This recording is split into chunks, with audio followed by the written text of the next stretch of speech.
Sometimes tools you need for your workflow are in different ribbons. So you can create your own workflow, your own ribbons, your own toolbox. But I would like to show you here that you can create also some on-screen menus.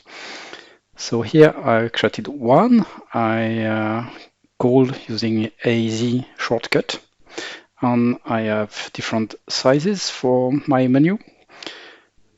Small, medium, large. And this is all done in DGN where the size is done by saved views. In fact, so you design the menu, so it just shapes here, and then you create some save view to create your menu. We'll see later how to link the commands. So here I organize some few commands like this. So for example, I can just set the feature definition and run the command create regression line in a single command. Like this, so it's easy and quick to start the regression workflow. For track 1, track 2, and just to show you with the admin toolbox here in my DGN Lib, I can just associate keying to any shape. And it's exactly what I did. So the keying to set the feature definition or create regression line, or even just put keying together, separated by a semicolon.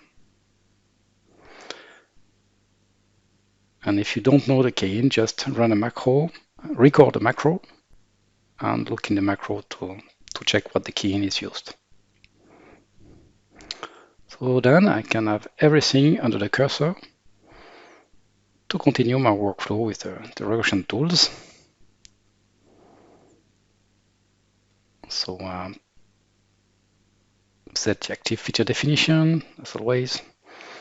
So here it's not well refreshed, but it's well set. Okay, and then I can create my regression line now. So I can combine the use of curved diagram and plan view.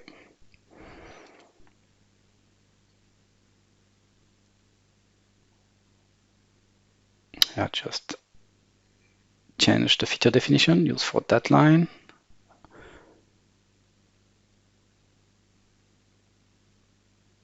And continue to create my alignment.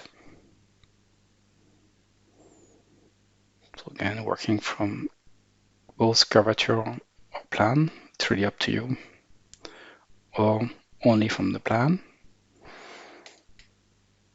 Here in my on-screen menu, I didn't set command to work from the curvature diagram. That's why I'm working like this, but that's fine.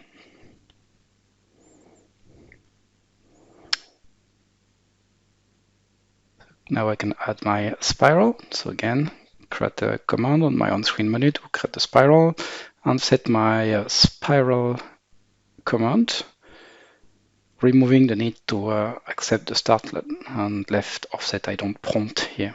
And you can save it in an XML file. Just to save time.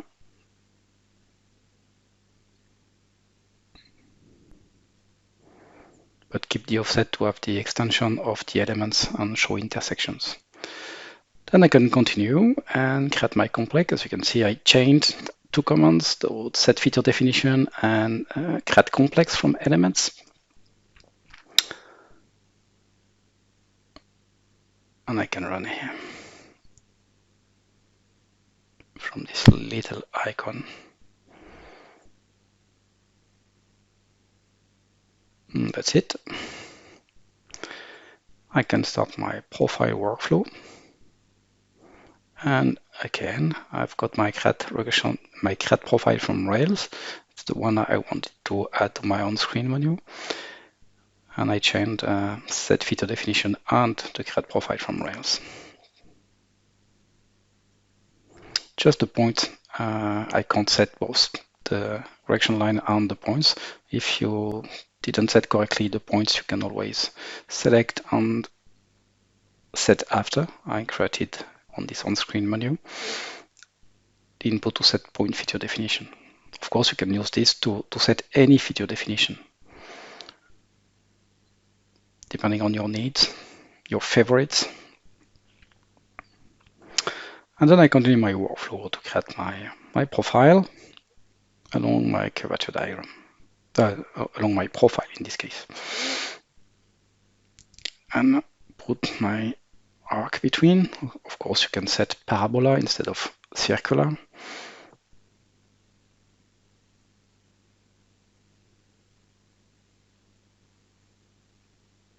And again, just a few modifications here to extend my first element.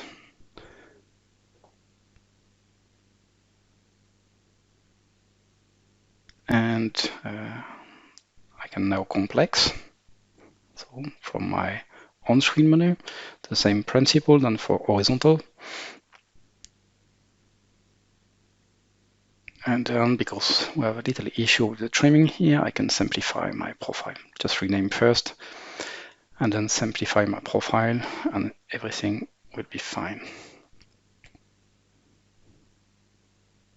And calculate through as always.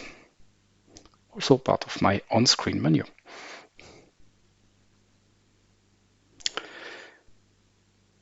I can check this on the plan. And the last one I put in my on-screen menu is nudge. It's a first set for my on-screen menu, and the design and the tools, everything can change. And it's really up to you to define what's the best for your workflow.